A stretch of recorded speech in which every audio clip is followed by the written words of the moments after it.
Suatu permasalahan sosial bisa dikategorikan sebagai patologi sosial ketika permasalahan tersebut berpotensi meruntuhkan sistem sosial yang mapan, di mana sistem sosial rentan runtuh bila norma sosial tidak dipelihara oleh anggota masyarakat. Sistem sosial merupakan pola saling berhubungan atau interaksi antara individu untuk menjalankan fungsi masing-masing, sehingga fungsi keseluruhannya sebagai satu grup, kelompok, komunitas, masyarakat, negara, dan sebagainya berjalan dengan baik dan sesuai semestinya. Seperti yang kita ketahui, saat ini Indonesia dilanda bencana non-alam seperti COVID-19. COVID-19 merupakan suatu permasalahan sosial yang dapat dikategorikan sebagai patologi sosial. Mengapa? Mari kita lihat bagaimana hal ini terjadi. Berawal pada Januari 2020, dunia digemparkan dengan temuan kasus wabah virus corona yang diduga sumber asalnya dari kota Wuhan, Cina.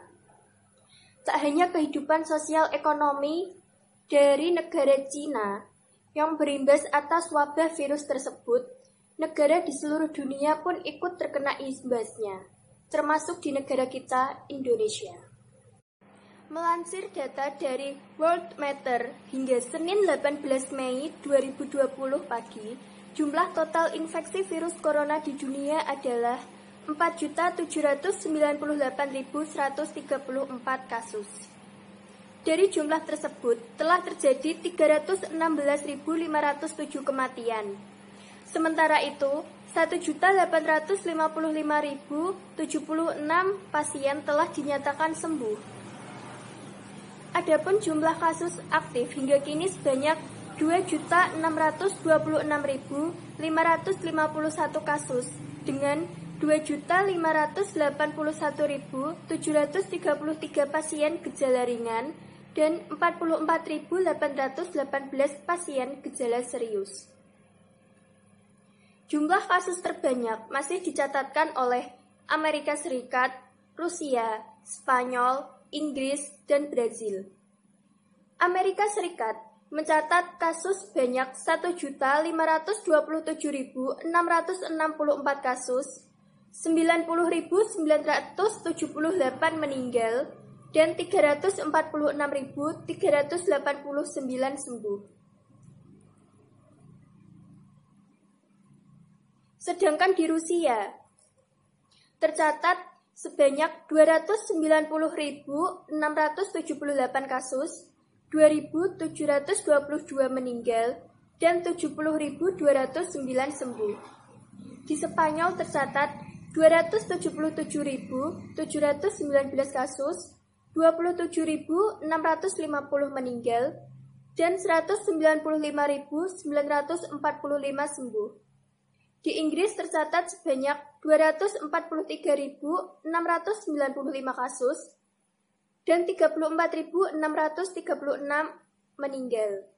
Sedangkan di Brazil, 241.080 kasus, 16.122 meninggal, dan 94.122 sembuh. Sedangkan di Indonesia sendiri, pada hari Senin 18 Mei 2020, pemerintah kembali mengumumkan 496 kasus baru COVID-19. Dengan demikian, jumlah total kasus infeksi virus COVID-19 di Indonesia menjadi sebanyak 18.010 kasus dengan 4.324 pasien sembuh dan 1.191 orang meninggal dunia. Kasus-kasus ini tersebar di 34 provinsi di Indonesia. Adapun jumlah ODP atau orang dalam pemantauan yang dikonfirmasi adalah sebanyak 45.047 orang dan PDP ataupun pasien dalam pengawasan yaitu 11.422 orang. Semenjak Presiden Jokowi menyatakan bahwa ada 2 warga Indonesia yang positif terjangkit virus corona pada 2 Maret 2020 lalu, Hal ini mempengaruhi situasi dan kondisi psikologis dan sosiologis masyarakat Indonesia. Anne Kerr dalam bukunya yang berjudul Genetics and Society: A Sociology of Disease menjelaskan bahwa fenomena wabah penyakit di masyarakat dapat membuat masyarakat mengalami kecemasan dan ketakutan. Sebenarnya rasa cemas dan ketakutan pada diri sendiri masyarakat atas wabah virus COVID-19 merupakan suatu yang manusiawi. Namun, hal ini jika tidak diatasi secara sosiologi akan menimbulkan disorganisasi dan disfungsi sosial di masyarakat. Mengapa? Karena disorganisasi pada masyarakat akan mengarah pada situasi sosial yang tidak menentu, sehingga dapat berdampak pada tatanan sosial di masyarakat. Wujud nyatanya berupa prasangka dan diskriminasi. Hal ini bisa dilihat dari berbagai pemberitaan di media mengenai reaksi masyarakat saat ada warga Indonesia positif terjangkit virus COVID-19. Misalnya, masyarakat yang membatasi kontak sosialnya untuk tidak menggunakan angkutan umum, transportasi online, dan menghindari berinteraksi di ruang sosial tertentu seperti pasar dan mal karena khawatir tertular virus. Berawal dari prasangka, akhirnya dapat muncul sikap diskriminasi. Sikap diskriminasi yang paling nyata terjadi berupa kekerasan simbolik. Misalnya, saat individu X berada di ruang sosial tertentu, tiba-tiba melihat ada individu Y yang berada di dekatnya bersin-bersin dan batuk, maka individu X segera menjauh karena merasa khawatir individu Y terjangkit virus COVID-19. Padahal, individu Y hanya mengalami flu biasa. Sikap diskriminasi lainnya lagi seperti tidak mau menolong orang lain secara kontak fisik dengan orang yang diduga terjangkit virus tersebut. Hal ini merupakan dampak adanya virus COVID-19 yang sudah menyebar di Indonesia. Selain disorganisasi sosial, terdapat juga disfungsi sosial yang terjadi akibat rasa takut atas wabah virus corona. Disfungsi sosial membuat seseorang atau kelompok masyarakat tertentu tidak mampu menjalankan fungsi sosialnya sesuai dengan status sosialnya.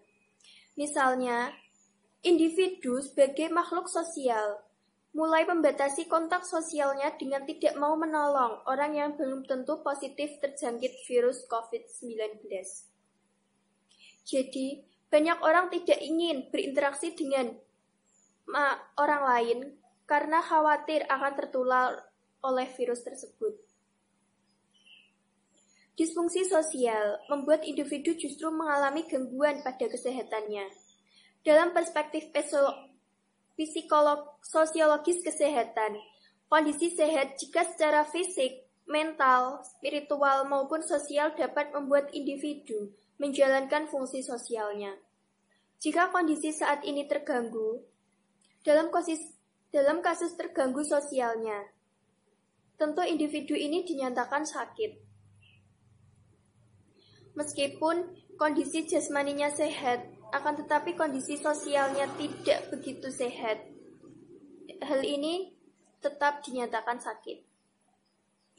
Kondisi sakit ini sebagaimana dikemukakan oleh Talcott Parsons dalam bukunya The Social System, bahwa ia tidak setuju dengan dominasi model kesehatan medis dalam menentukan dan mendiagnosa individu itu sakit.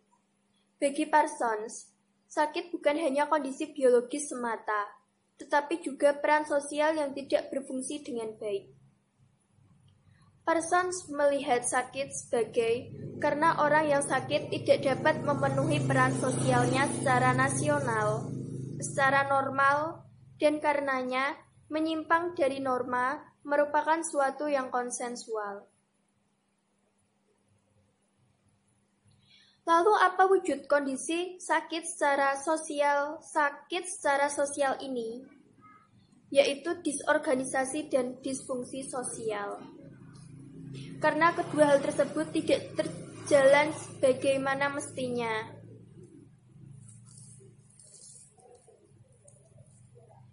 Terjadinya disorganisasi dan disfungsi sosial akan memicu efek bola salju atau snowball effect pada sektor kehidupan lainnya. Efek paling nyata adalah bidang ekonomi dari dampak disorganisasi dan disfungsi sosial. Karena wabah virus COVID-19 membuat individu ataupun kelompok masyarakat mengalami penurunan produktivitas kegiatan ekonominya, mulai dari kegiatan produksi hingga kegiatan konsumtif.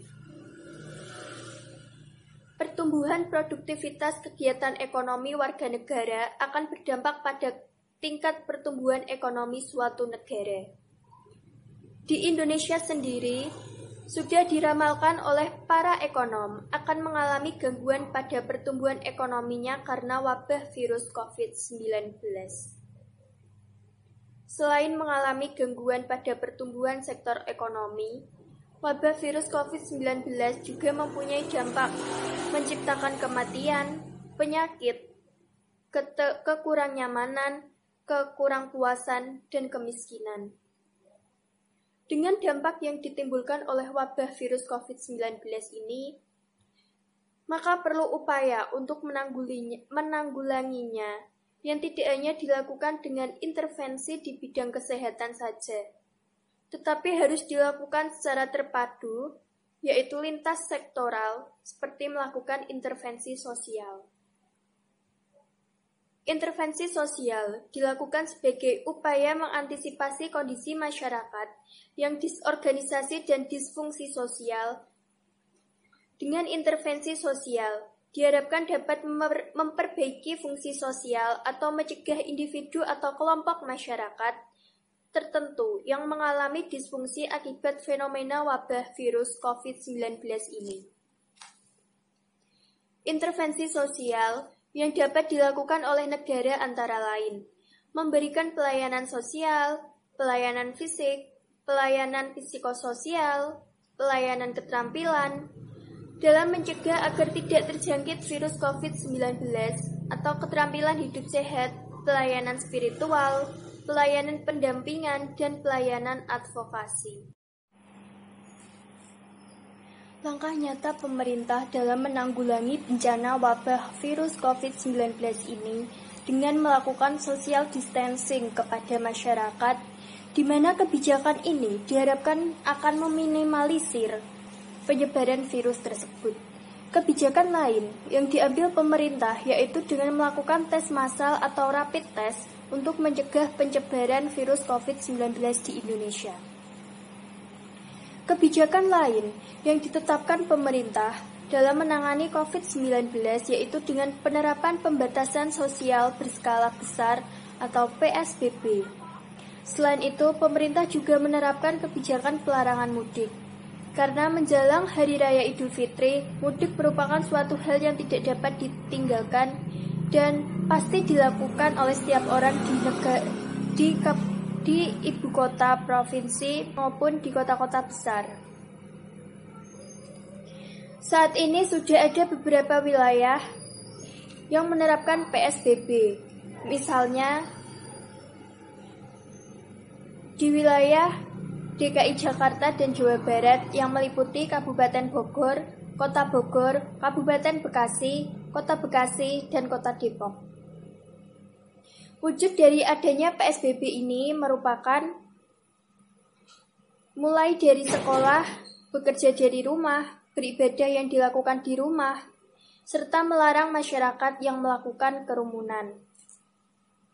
Pemerintah tetap menghimbau untuk menjaga jarak, physical distancing, dan social distancing, serta tidak lupa PSBB yang sudah diterapkan di beberapa wilayah, tidak hanya di DKI Jakarta maupun di Jawa Barat.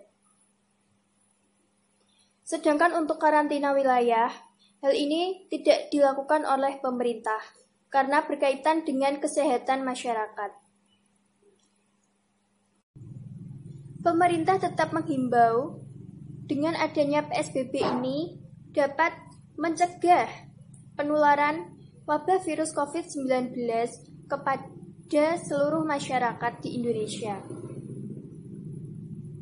Selain itu, pemerintah juga lebih mempertegas dan lebih mendisiplinkan untuk kemana-mana selalu memakai masker. Himbauan ini pemerintah wajibkan agar ketika beraktivitas dimanapun tidak terjangkit virus tersebut. Semoga hal ini bisa kita wujudkan bersama. Saatnya kita semua bersatu untuk bersama-sama melawan wabah virus COVID-19 ini dan dampak-dampak yang ditimbulkan dengan satu harapan, semoga badai ini segera berlalu. Amin.